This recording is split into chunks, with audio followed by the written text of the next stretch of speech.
ये चुनाव आप लोगों को बहुत ही गंभीरता से लेना है, क्योंकि आज की ये जो सरकार है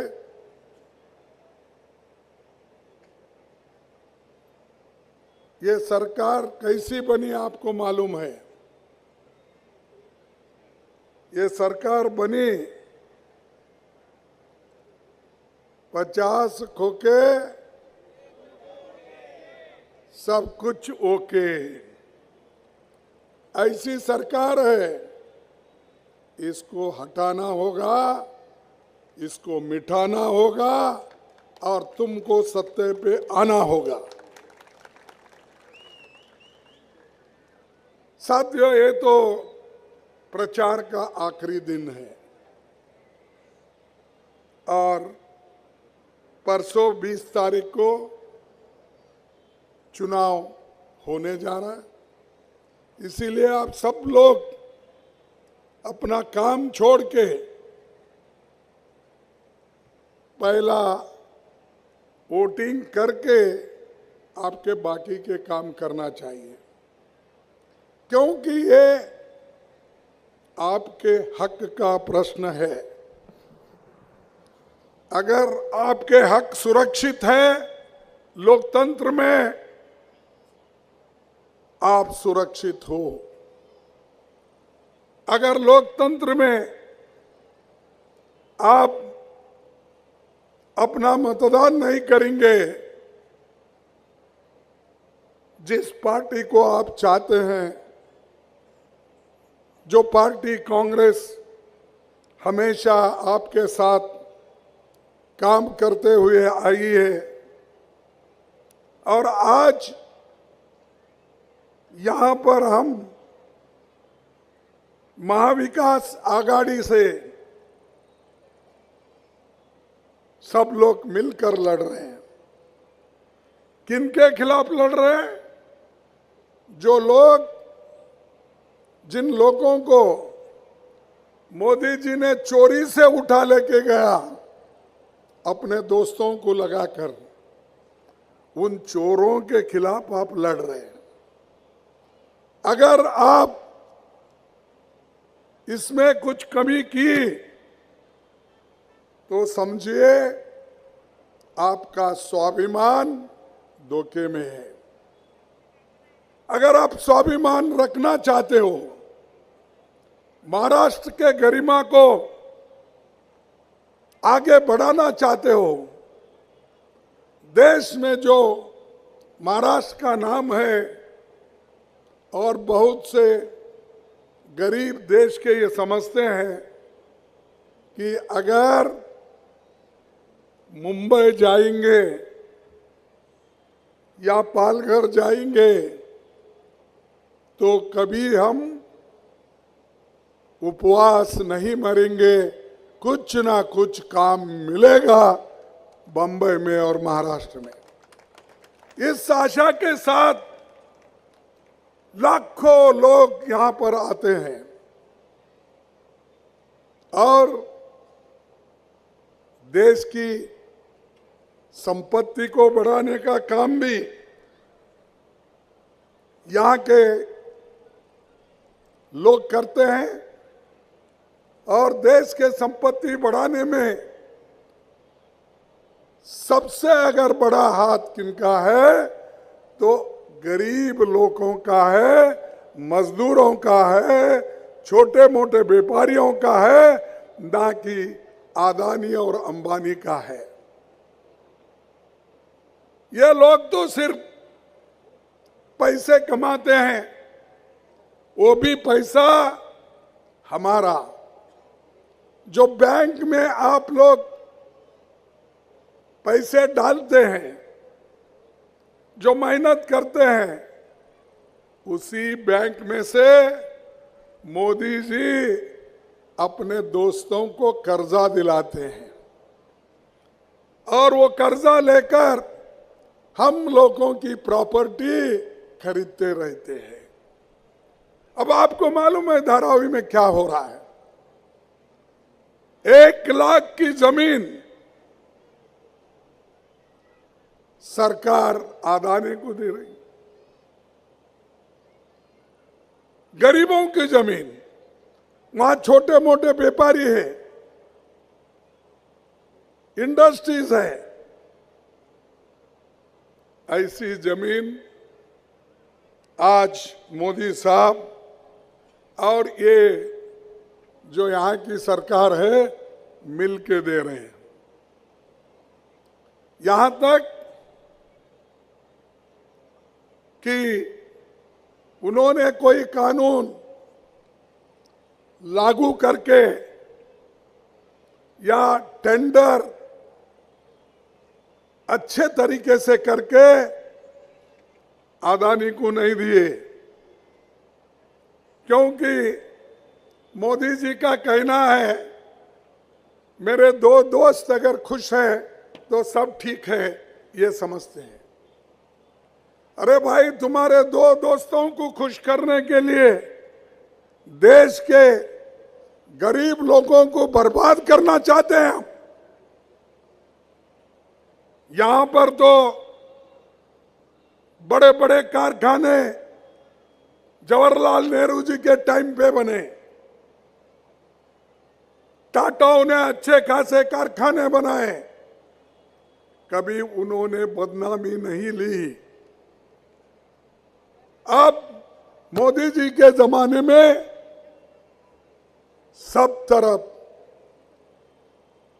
जो सरकारी जमीन है, सरकारी कारखाने हैं, वो बेच रहे हैं, वो लूट रहे हैं, उनको लॉस में ला रहे हैं और लॉस में लाके अदानी को दे रहे हैं। एयरपोर्ट दे रहे हैं, पोर्ट दे रहे हैं, पुराने कारखाने उसको रीजनरेट करने के बजाय उनको सस्ते दाम में दे जा रहे हैं। इससे नौकरियां कम हो रही हैं और घट रहे हैं नौकरियां, और ये प्राइवेट नौकरियां, मजदूरी करने की नौकरियां, ये बढ़ रहे हैं और कायम नौकरियां घट रहे हैं। मैं आपसे निवेदन करूंगा, किसानों का कर्ज कभी मोदी जी ने माफ नहीं किया, लेकिन अपने 20-25 दोस्तों का कर्ज उन्होंने माफ कर दिया। वो भी कितना मालूम आपको? मालूम है? 16 लाख करोड़ रुपए कर्ज अमीरों का उन्होंने माफ कर दिया। कितना कितना भाई बोलो? 16 लाख करोड़ बैंकों से जो कर्जा लिए थे अमीर लोग, उनको उन्होंने माफ कर दिया।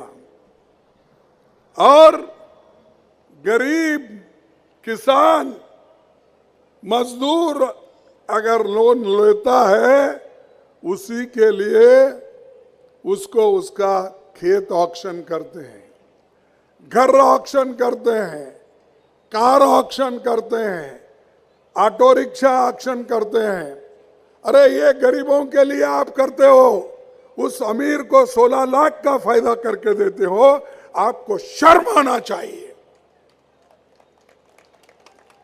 और एक तरफ देशभक्ति की बात करते हो, एक तरफ गरीबों की बात करके लोगों को फंसाते हो।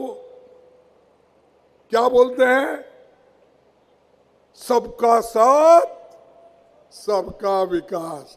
अरे बाबा, तुम आने के बाद तो सबका साथ तो लिए, लेकिन सबका सत्यानाश कर दिया।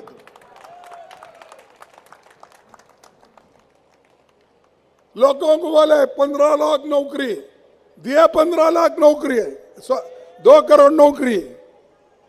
दिए 2 करोड़ नौकरी हर साल देने का वायदा किए थे, नहीं मिला। 15-15 लाख मैं बाहर से काला धन निकालूंगा, लाकर आपके जॉब में डालूंगा। डाले आपके जॉब में?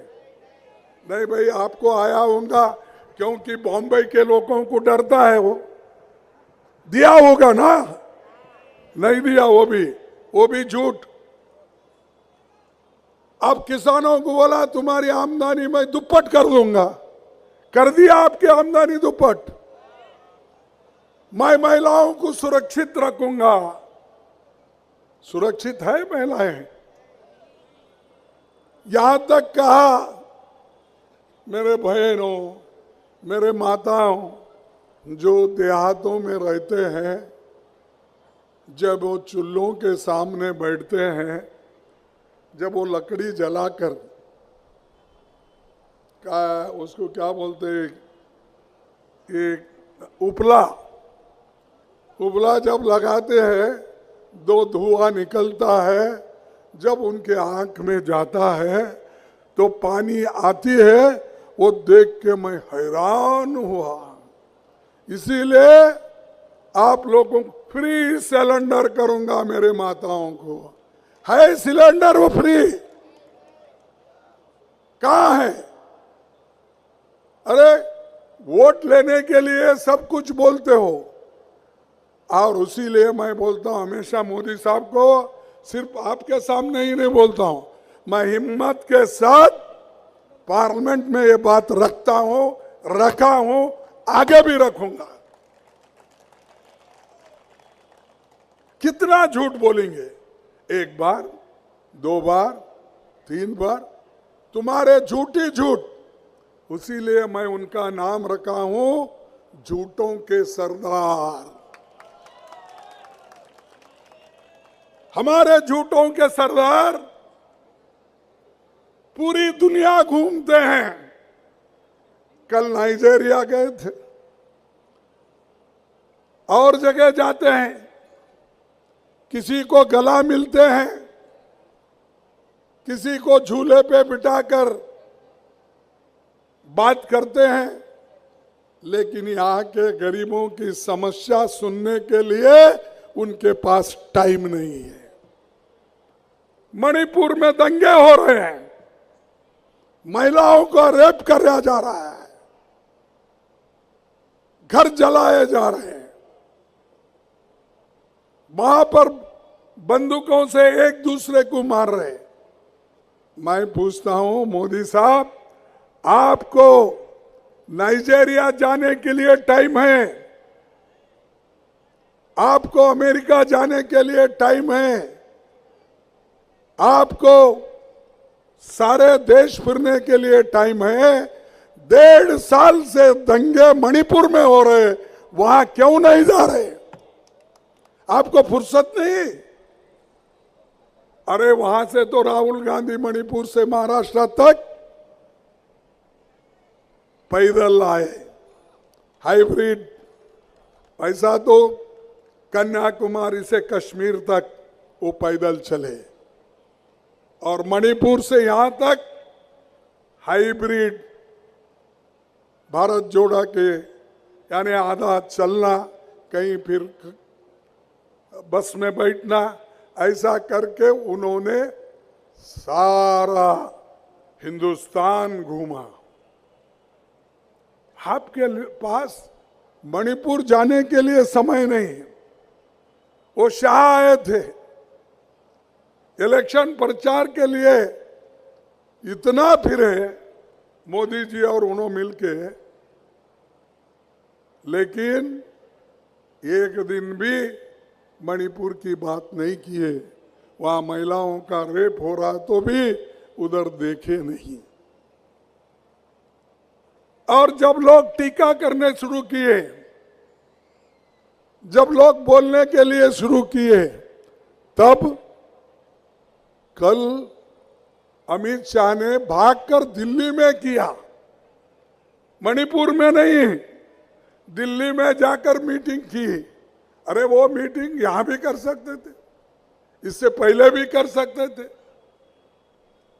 ऐसे लोग जिनके पास, जिनको हमदर्दी नहीं है, वो लोग अगर ऐसा करते गए तो मैं बोलूंगा ये लोग गरीब के तरफ देखने वाले नहीं। ये वसई मुंबई जो मेट्रोपॉलिटन रीजन है,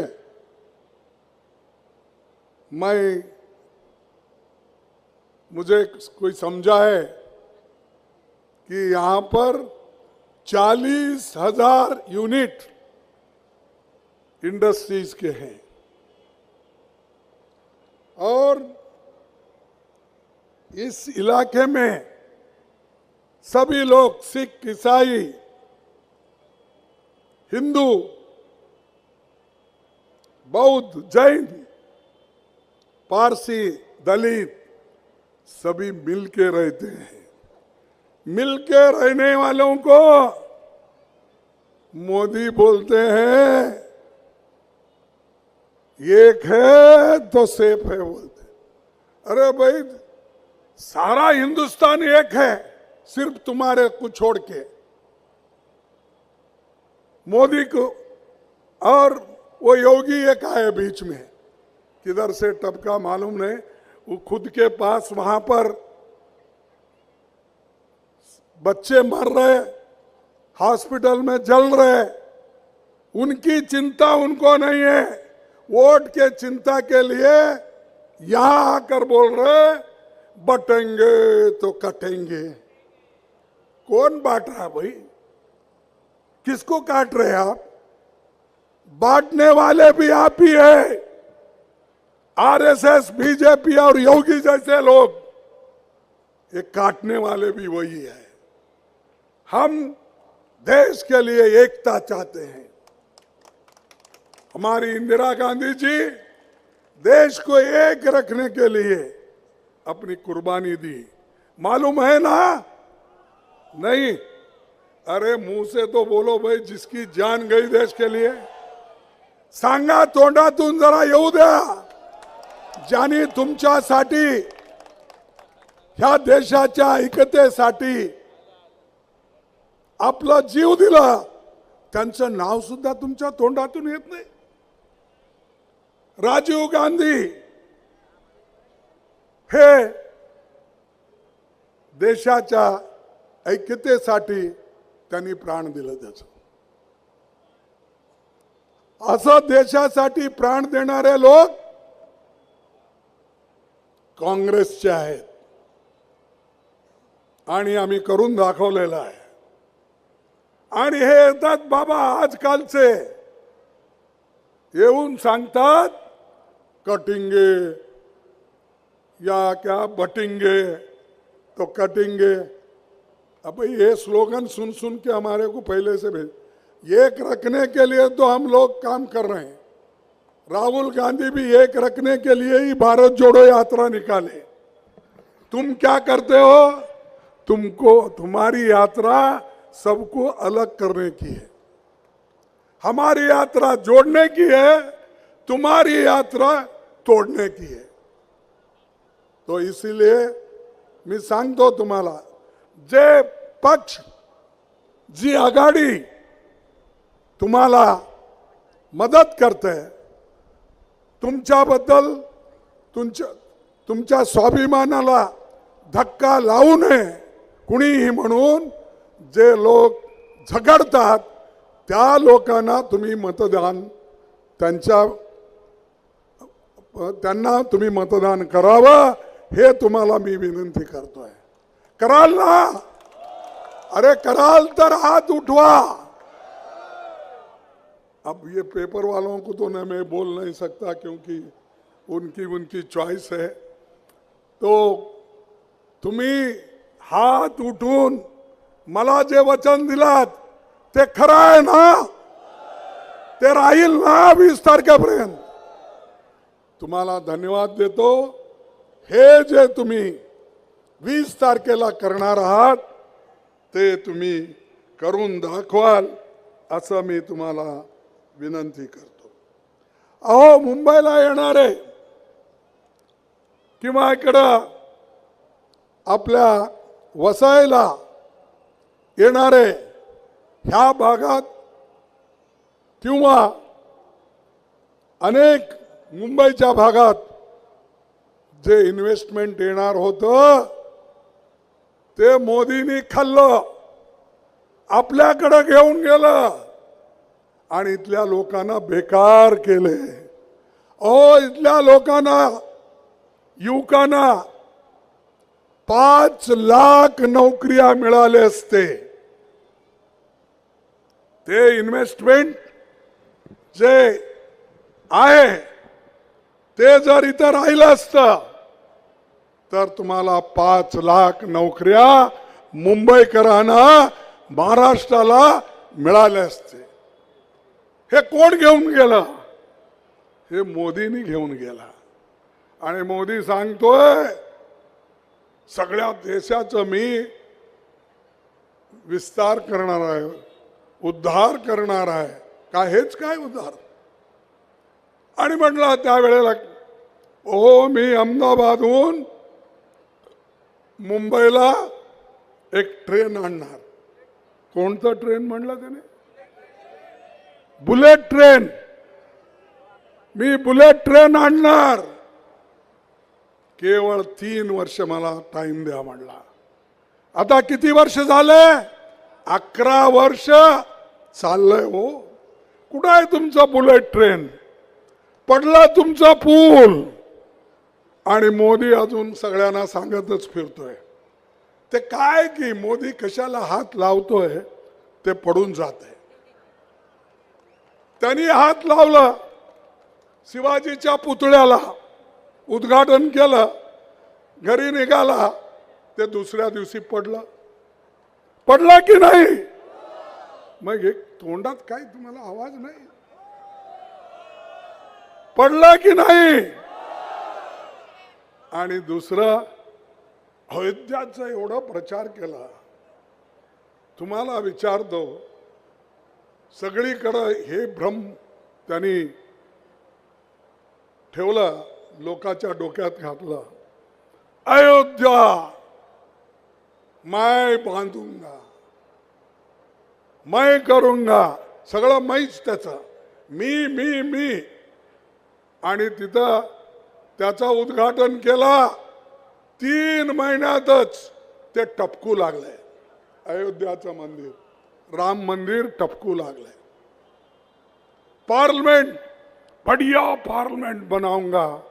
क्या एक नेहरू जी जो थे प्राइम मिनिस्टर, उन्होंने नहीं देखा वो पार्लियामेंट पहले का जो अच्छा था? इंदिरा गांधी जी ने नहीं देखा? वल्लभ भाई पटेल ने नहीं देखा? डॉक्टर अंबेडकर ने नहीं देखा? यह सब लोग पुराने बिल्डिंग में सभी थे.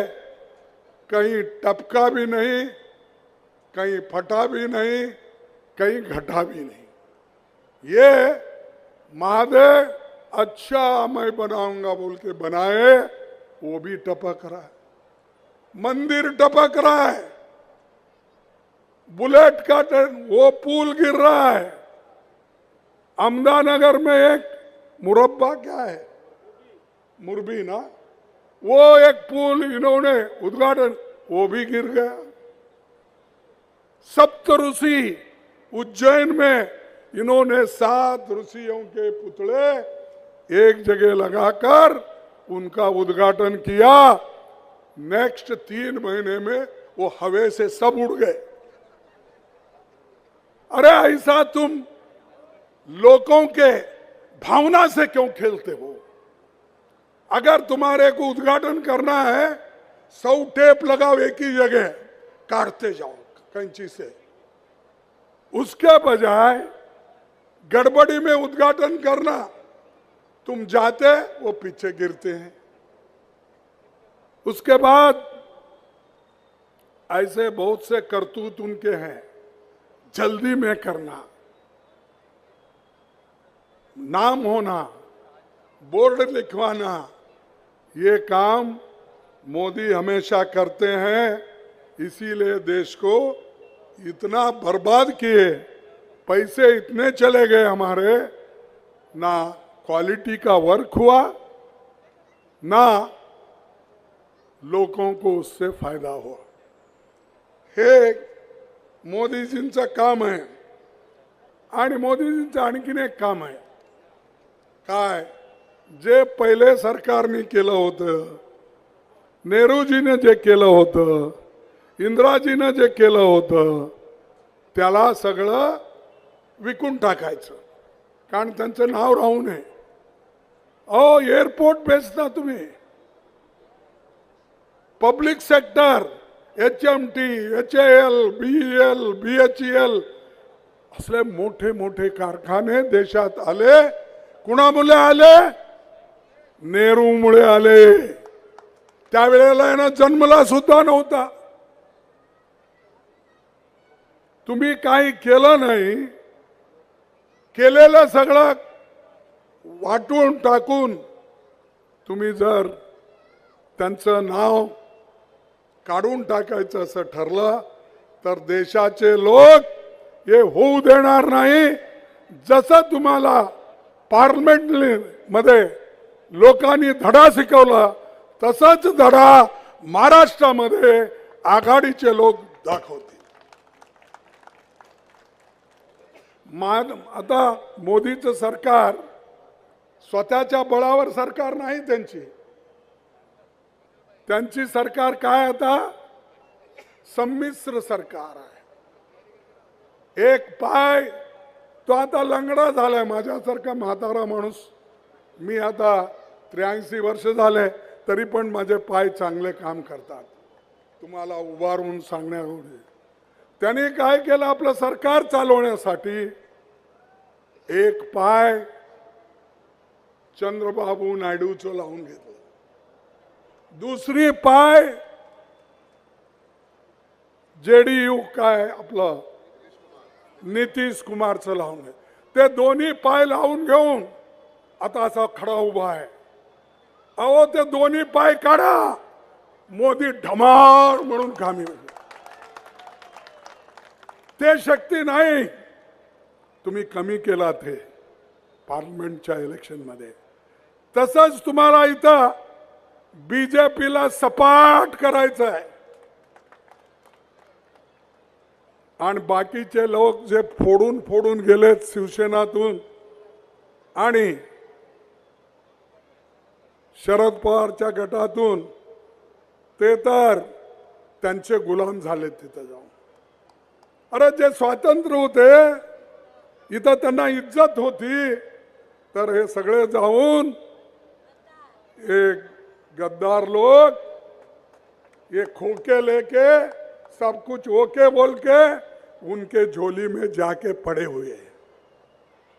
ये ऐसे गद्दार लोगों को आप हटाना चाहिए. जब तक ऐसे गद्दार लोग रहेंगे, देश को भी इनसे नुकसान है. इसीलिए डॉक्टर बाबा साहब अम्बेडकर ने कहा था, इस देश के लोगों को जब वो संविधान सौंपे तो बोले हमारे देश को आजादी मिली, लेकिन हमने बहुत बार आजादी भी खोली. कोई बाहर के लोग आए, अलग अलग लोग हुकूमत करे, और ब्रिटिशों को हकालने के बाद जमहूरियत आई, लोकतंत्र आलं. लोकतंत्र आल्यानंतर त्याची रक्षणा जर तुम्ही नाही केला, एकदा तुम्ही गुलाम झालात, ते परमनंट तुम्ही गुलाम होऊन राहाल. म्हणून देशाचं संविधान ह्याला वाचवायचं आहे, इसको बचाना है. जब तक आप लोग ठान नहीं लेंगे संविधान को बचाने का और लोकशाही को बचाएंगे, संविधान को बचाएंगे, तुम बच जाएंगे. वो तो गुलाम है. ये RSS और बीजेपी के लोग पहले से जो भी हुकूमत आती उनके गुलाम बन के काम किए. उनको कोई फिक्र नहीं देश का. या देश के आजादी के लिए वो लोग नहीं लढे। कुणीतरी या देशाच्या लढाईमध्ये कधी जनसंघ गदर होती, त्यांनी भाग घेतला? आरएसएसचे लोक भाग घेतले नाही? ये नाही लोकांना तुम्ही परमनंटला त्यांनी आले तर म्हणायचं की आमचं वोट तुम्हाला नाही, तर हे सांगितलं त्यांना हरवलं, तुम्ही देशाचे पक्के रक्षक होताल आणि तुम्ही देशासाठी एक फार मोठं काम करणारे आमचे लोक तुम्ही होताल। त्यासाठी तुम सगळ्यांना मी विचारतो की आज जे महागाई जास्त झालेला आहे, एम्प्लॉयमेंट जास्त झालेला आहे आणि मोदींनी काय वायदा केला ते एक वायदा सुद्धा त्यांनी हे केलेलं नाही, काय त्याला फुलफिल केलेलं नाही।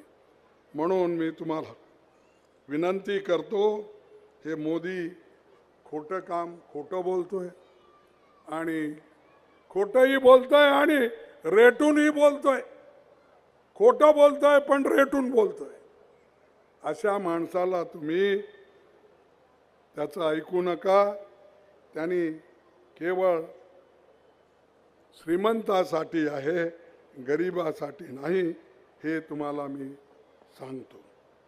आणि दुसरी गोष्ट,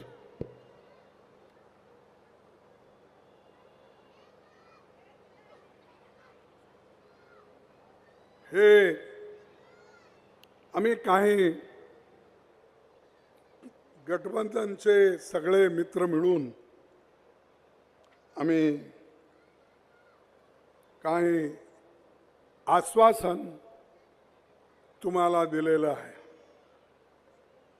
ते आश्वासन हे आहे की जे महाराष्ट्रात वॅकन्सी आहेत 2,80,000 ते वॅकन्सी तत्काल आमची सरकार आल्यावर ते भरणार, तुम्हाला नोकऱ्या मिळतील त्याच्यामध्ये। आणि आता ते सांगतील आम्ही 5 लाख करणार। अहो 5 लाख करणार कुठे गेला होता? सरकार तुमची आहे ना।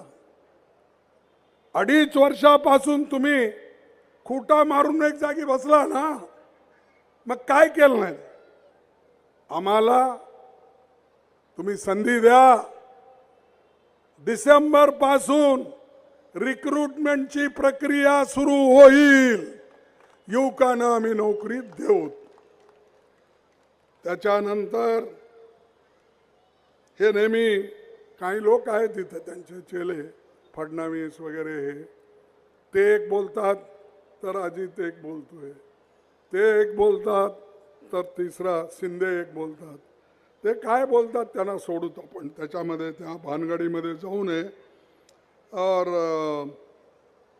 मैं यही कहूँगा कि एक लोगों को डराने की आदत मोदी साहब की शाह की है, ये छोड़ना चाहिए। कितने दिन आप बोलेंगे भाई मेरे जेब में ईडी की चिट्ठी है, सीबीआई की चिट्ठी है, सीबीसी की चिट्ठी है, इनकम टैक्स का नोटिस है, ये सबको बता के ही उन्होंने ये सरकार बनाया। ये डरपोक लोग डर के भाग गए उधर, लेकिन लोग उनको छोड़ने वाले नहीं, इन्हों भागने तक लोग उनका पीछा करेंगे, उनको भगाएंगे। और हमारा जो गठबंधन की सरकार है वो आएगी और आपके विश्वास के अनुसार हम काम करेंगे। और एक बार मैं एकजुट होने की एक बात आपसे करूंगा, क्योंकि जब तक आप एकजुट नहीं होंगे इनको भगा नहीं सकते। और हमारा जो घोषणा पत्र है, महाराष्ट्रनामा, आप सब लोगों ने पढ़ा होगा, तो ये महाराष्ट्रनामा में हमने जो योजनाएं बनाई हैं उतना बोलकर मैं अपने भाषण को समाप्त कर दूं।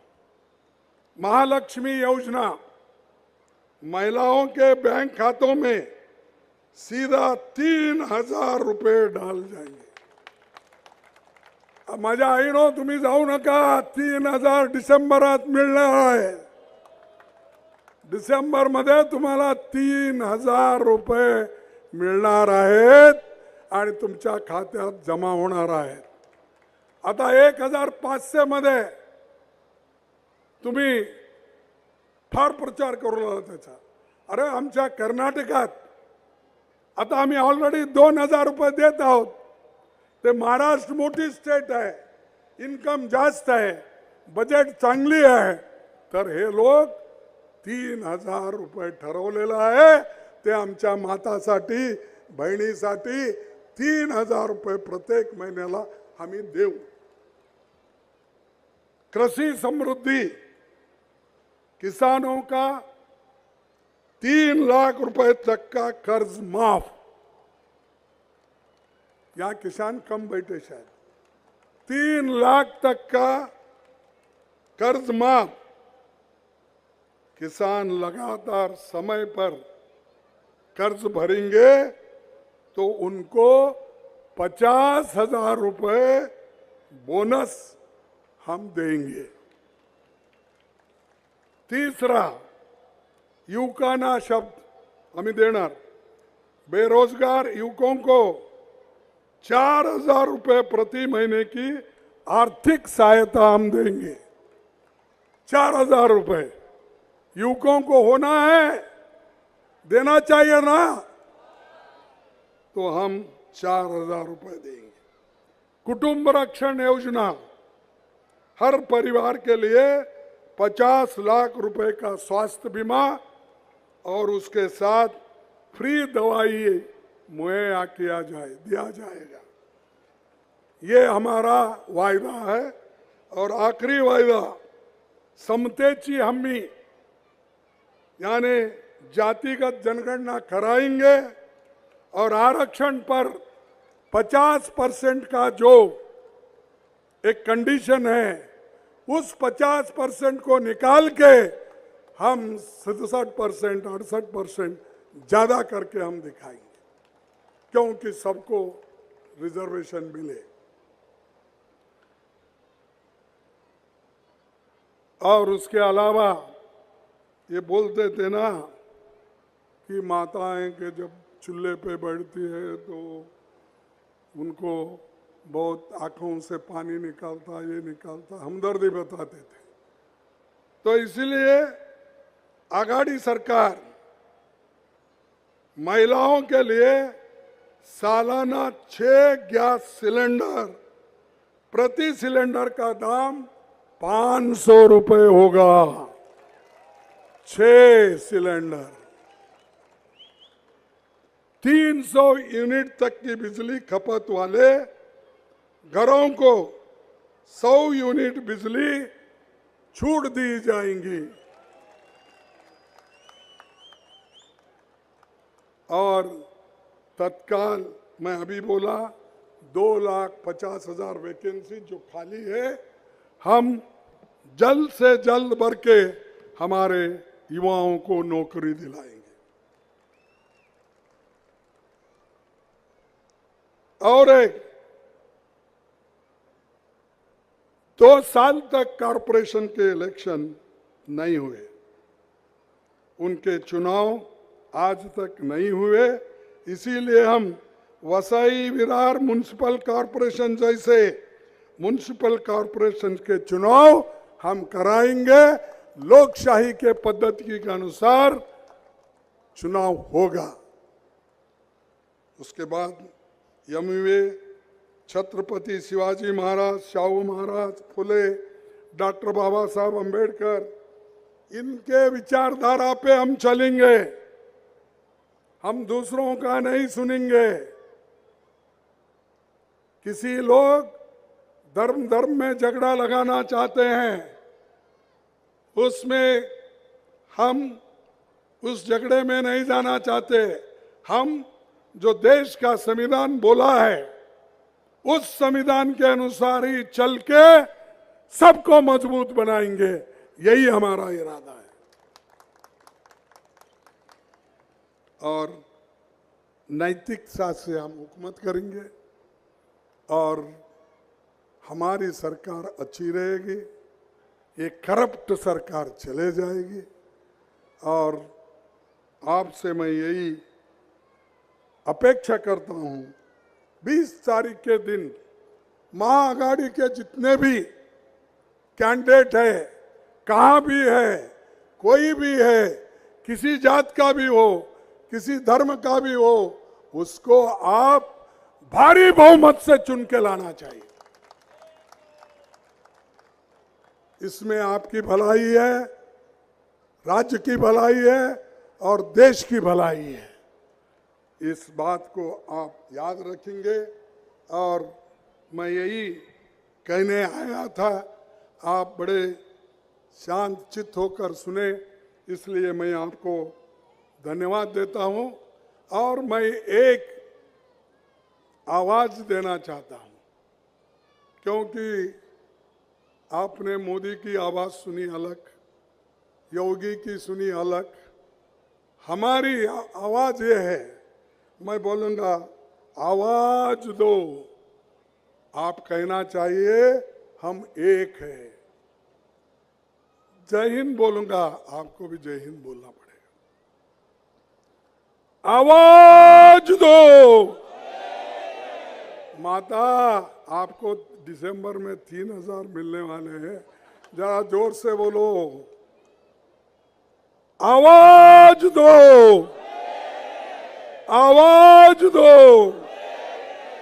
जय हिंद, जय हिंद, जय हिंद, जय महाराष्ट्र, जय महाराष्ट्र, जय महाराष्ट्र।